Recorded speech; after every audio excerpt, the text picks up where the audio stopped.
ऐसी कोई भी अदालत नहीं है, ऐसा कोई भी कानून नहीं है जो के पाठक को साबित कर दे गलत या गैर कानूनी, क्योंकि के पाठक ने पकड़ लिया है कानून का एक ऐसा पेंच जिसके दम पर वो हर बार पड़ते हैं, अकेले ही सब पर भारी। आखिर क्या है वो कानूनी पेंच जो ताकत बन गई है बिहार में के पाठक की? आइए समझते हैं।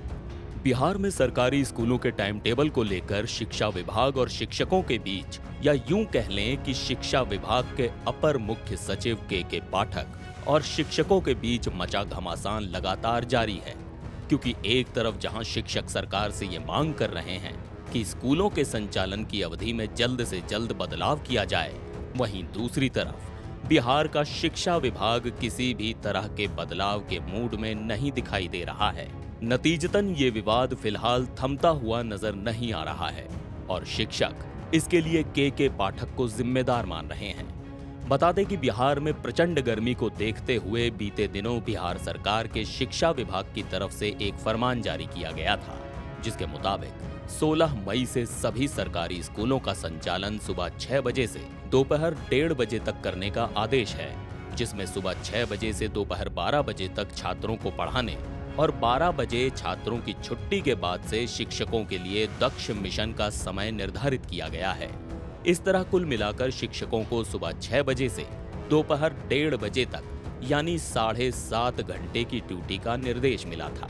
लेकिन स्कूल के टाइम टेबल को लेकर शिक्षा विभाग के द्वारा जारी किया गया यही बदलाव शिक्षकों को पसंद नहीं आ रहा है। शिक्षकों का कहना है कि सुबह 6 बजे स्कूल पहुंचने के लिए भोर के अंधेरे में ही घर से निकलना पड़ेगा। खास तौर पर दूर दराज के इलाकों में ड्यूटी करने वाली महिला शिक्षकों की सुरक्षा के लिहाज से ये अनुचित निर्णय है।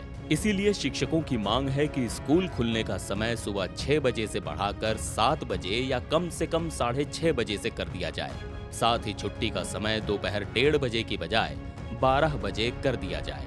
और इसी मांग को लेकर बिहार के शिक्षक 13 मई यानी जब से ये फरमान सुनाया गया तभी से लगातार विरोध कर रहे हैं। मामले ने इतना तूल पकड़ लिया है कि शिक्षकों के समर्थन में बिहार शिक्षक संघ के अलावा तमाम राजनैतिक दलों के कई नेता भी बिहार के शिक्षा विभाग के अपर मुख्य सचिव के पाठक के साथ ही मुख्यमंत्री नीतीश कुमार से सवाल करने लगे, जिसके बाद बिहार के शिक्षा विभाग ने एक्स पर एक पोस्ट करके सिर्फ 2 लाइन में उस कानून का हवाला दिया जिसमें छुपा है सभी सवालों का जवाब। पहले देखते हैं कि क्या है वो पोस्ट और उस पोस्ट में किस कानून की बात की गई है।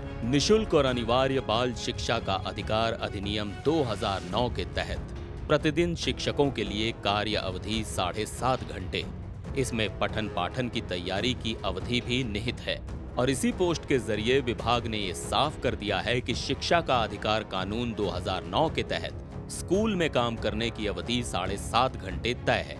दरअसल शिक्षा का अधिकार कानून 2009 ही के पाठक की वो ताकत बन गया है जिसकी वजह से तमाम विरोध के बावजूद भी के पाठक और शिक्षा विभाग स्कूलों की समय सारणी नहीं बदलने के अपने निर्णय पर कायम हैं।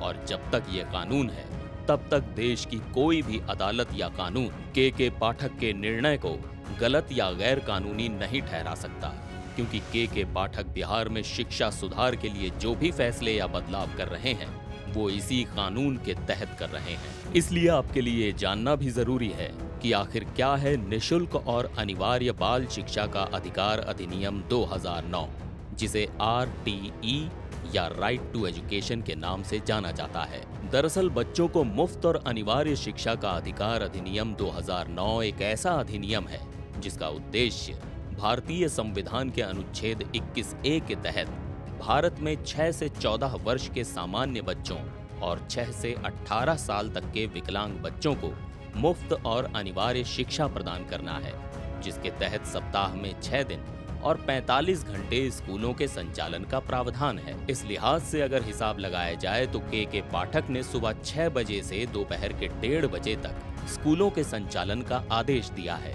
जिसका मतलब है रोज के 7.5 घंटे यानी कि 6 दिन में कुल 45 घंटे।